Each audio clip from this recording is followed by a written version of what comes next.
Hello? Ah, hello! Welcome to... No, that's wrong. Hello? I'm Ray Cokes. Yes, I am. I'm Ray Cokes. Thank you for watching. Welcome to Kunst.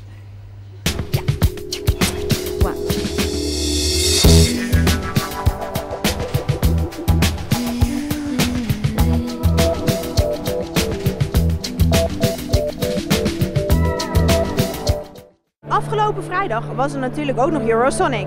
Wij willen jullie dat graag laten zien.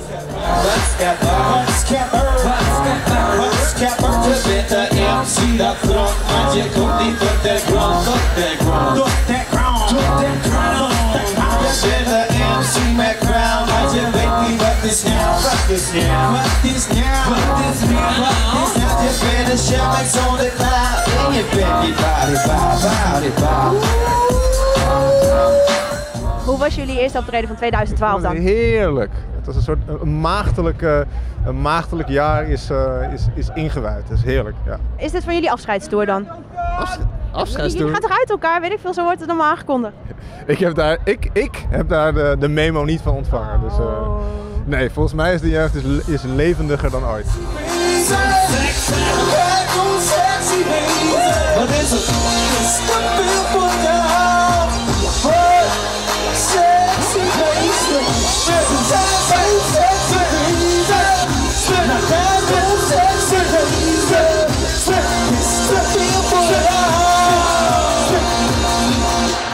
Gaan jullie nog iets doen met de jeugd in 2012 samen?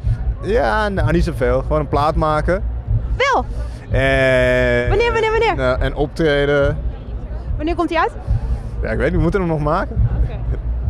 Ja, wij zijn echt best wel lastig. Wij willen gewoon een plaat maken die we zelf goed vinden.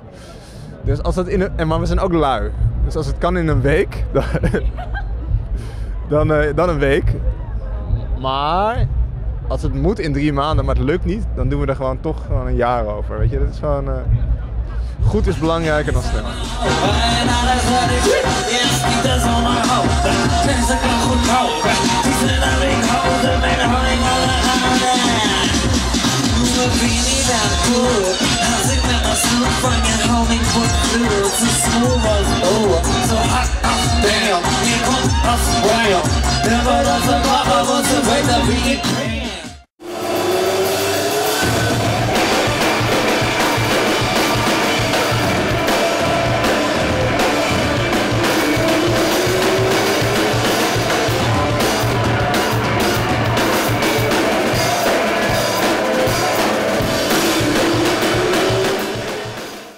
How do two energetic people like you two meet? At the grass of the university, playing a hippie guitar. Imagine how we finished. You had the same interest in music. How did you find that out? Kind of. Yes, we had more or less the same background, and Pau discovered me some bands, I discovered him some bands, and we started playing, and hey, we are having fun together. Let's play a little bit more, and we're here in Groningen today.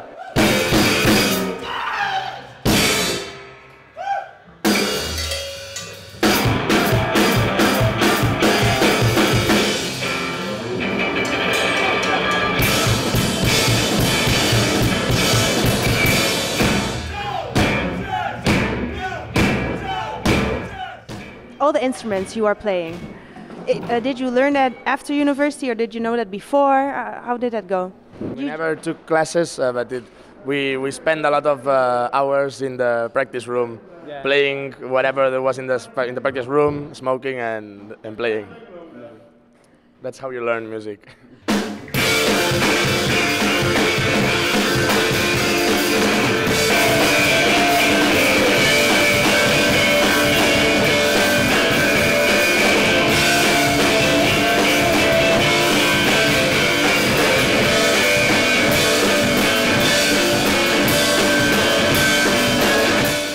For 2012, what are the goals? What are you going to do beside your new album? Play as far as we can. This spring, hopefully, we're gonna play in. We're gonna discover a new continent for us where we never played, and hopefully in summer another continent where we've never played. But which one is that? We are not allowed to speak about it. It's a federal secret.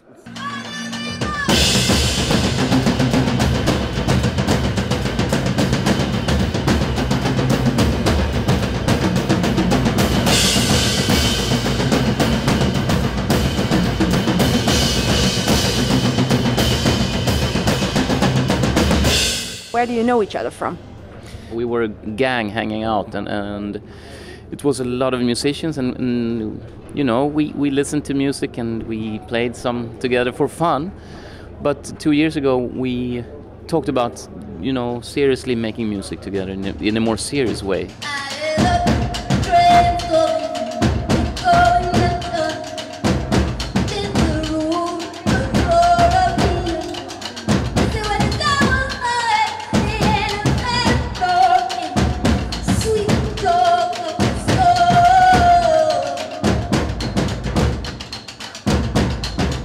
Your band is called out the best the sound of 2012 by the BBC. What does that mean to you?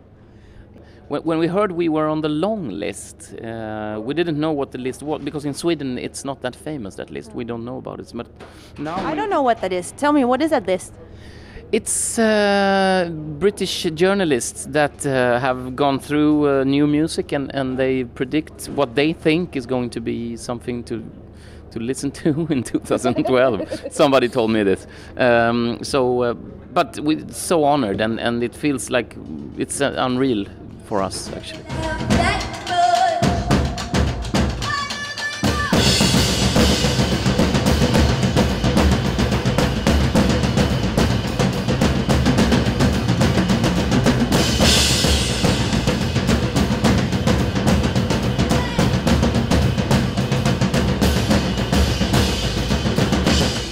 I noticed that you have a very beautiful necklace. This one? It's a very strange, mystical word. Yes. What does it mean? It means bitch in Dutch. Goodness. Are you allowed to wear that in TV? Here we are. In Holland, everything is allowed. That's what's so good about Holland. Yeah. I will give you the necklace. Oh, great. I can wear it tonight.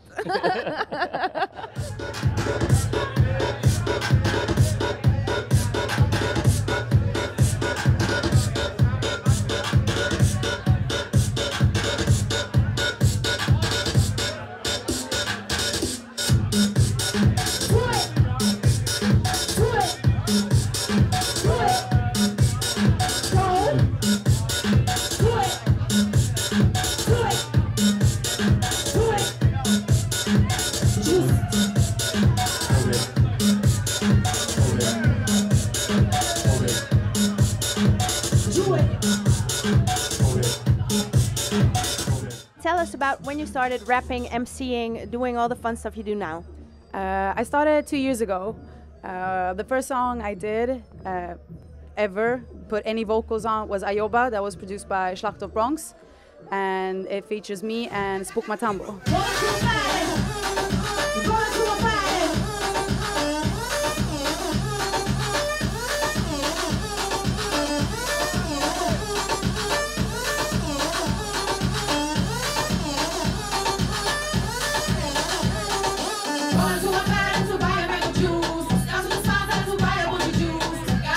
How come all these influences come into your music?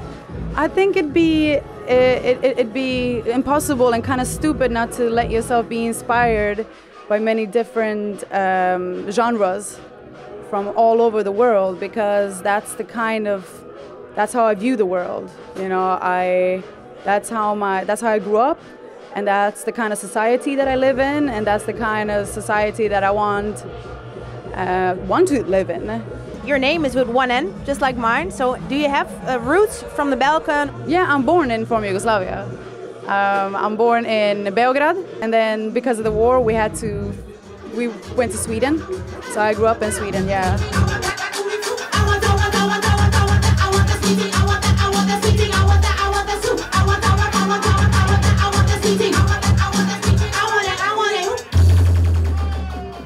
Is this some kind of breakthrough for you or not? Well, I don't do music full time. I'm a student. I study to be a teacher. Wow. Yeah, so this is my part-time passion. So I try to do it as much as possible, but I don't want to rush things. I just want it to be good. But yeah, Eurosonic is huge. People have been telling me how big of a deal it is. So I'm really happy to be here and just, you know, show myself off, I guess, and I hope people liked it. Got to come the drop to make you jump at your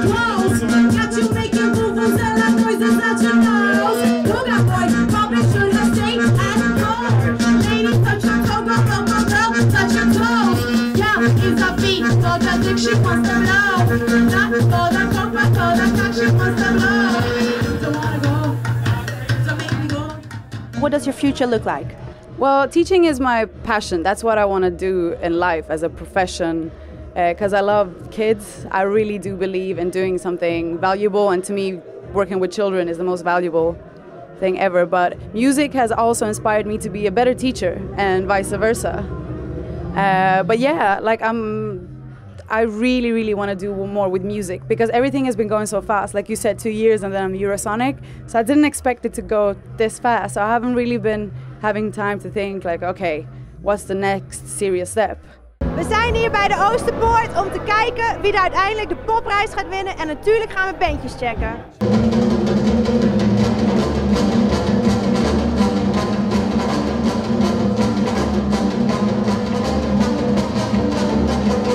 Wie denken jullie dat de Popprijs gaat winnen? Go back to the zoo.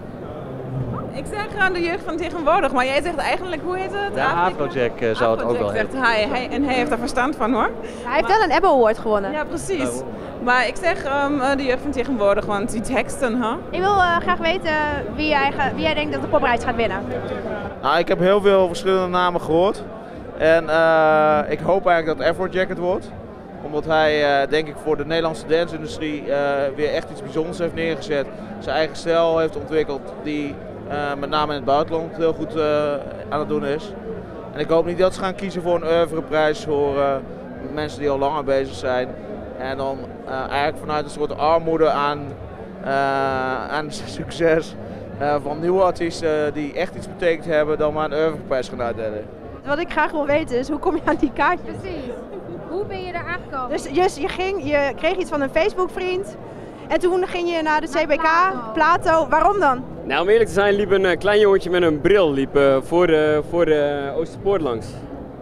En Jeanette en ik hadden nog geen kaartje. Dus we hadden zoiets van, nou, misschien heeft hij wel kaartjes. Dus we hebben hem eigenlijk, we pakten hem bij zijn trui.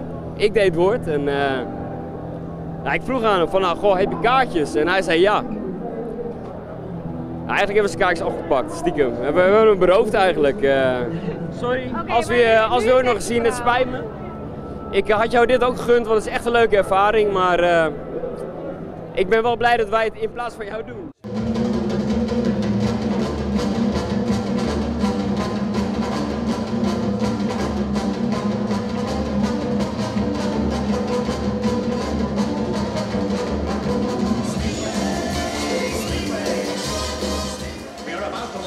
Good evening to you, thank you very much for coming. Are you all right? Yeah. Hey, good. Right, what's this about? Shouldn't run at my age, shouldn't run, shouldn't do a lot of things at my age, shouldn't do 2 shows in 1 day at my age, but I'm going to have a go. Does anyone like to drink for the next hour for free? Yes. Yeah. Anybody? I need a man. The story of my life. I must say at this point, I am not gay, although I keep making references to being gay. I'm not. Yes?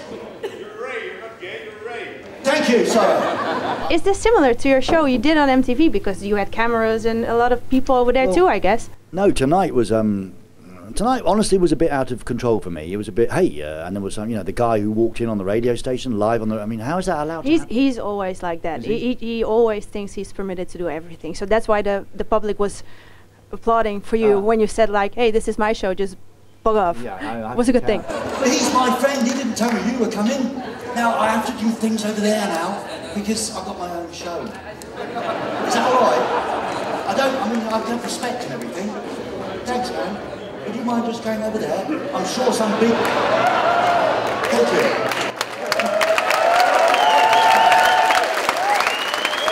In the days of MTV, I must remember there was like 70 million homes watching. I was always watching. No, you weren't. You're far too young then. You weren't even born. No. Look. This is my. This when I was 1980. Yeah. 1980. Yes. Ah. So I could. Yes, you better show that in case you're thinking something else. Have a look at this. Oh, thanks very much. In England, it was very funny because we were living in London and shooting it in London and doing it live in London. And in London, hardly anybody had cable TV or satellite TV, so nobody knew us. It was when you got on a plane and you went to Germany, you suddenly realised, hey, I should be paid more money. I'm famous. But you didn't know in England, we were getting something stupid like 25,000 euros a year, you know, the main presenters. Yeah. And then every time you go in and say, I want 1,000 more, you know, they'd say, oh yeah, well there's 20 guys outside the door who want to do your job for nothing. So they would manipulate you, and you would realise that you've got the best job you're ever going to have. Do you know what? I've been to the same coffee shop that you guys. I said, I've got dope. I said, is that dope DOD? And they said, yes, that's the 2 vodkas. He's drunk now. 2 vodkas and 2 beers. How hard is that? What? And then what? Nothing more, Espen. I'm doing an interview here. But I have, in the last year, decided what I want to do. And I've never been so excited about anything in about 10 years. And I discovered it in Hamburg when I was working on the Reeperbahn. That sounds terrible, doesn't it? It sounds like I was doing a sex show or something. I'm going to be a stripper. I'm too old for that. No, I was doing a live show in front of the Reeper Festival. And a live show, not a sex show, a live show. Live sex show. Not a live sex show, no. Look, come on, people wouldn't come and see me, would they, in a live sex show? I'd be too old, they'd go and see younger people. So I was there doing a live music show with audience and bands, a bit like you've seen today. And I thought, I want to do this, really. Hey, Daniel! Bom Diggy, die moet de Popprijs winnen dit jaar. Echt jarenlang lopen knokken en nu eindelijk moet het uitbetaald worden.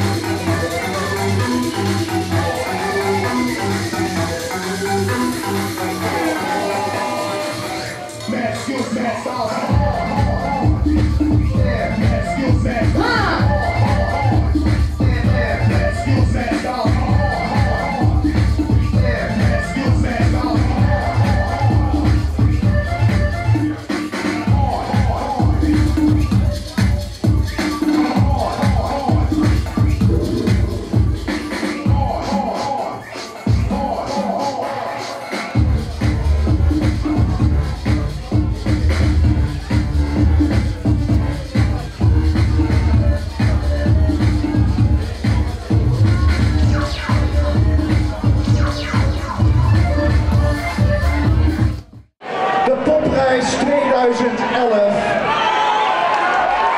is voor de jeugd van tegenwoordig.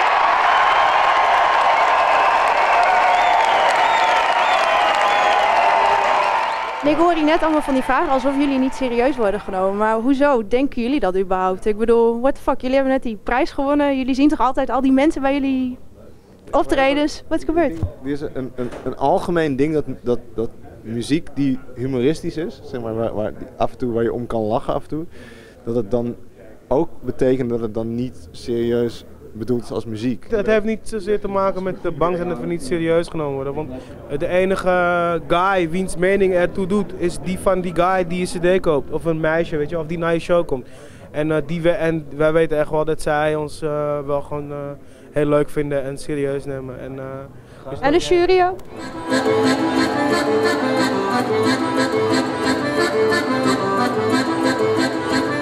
Wie heeft de planten besteld? Dat is mijn baas geweest, denk ik. Ik heb geen idee. Nog meer planten? Ja joh, nog meer. Ja, het is echt gezellig hier. We gaan er even een feestje van maken.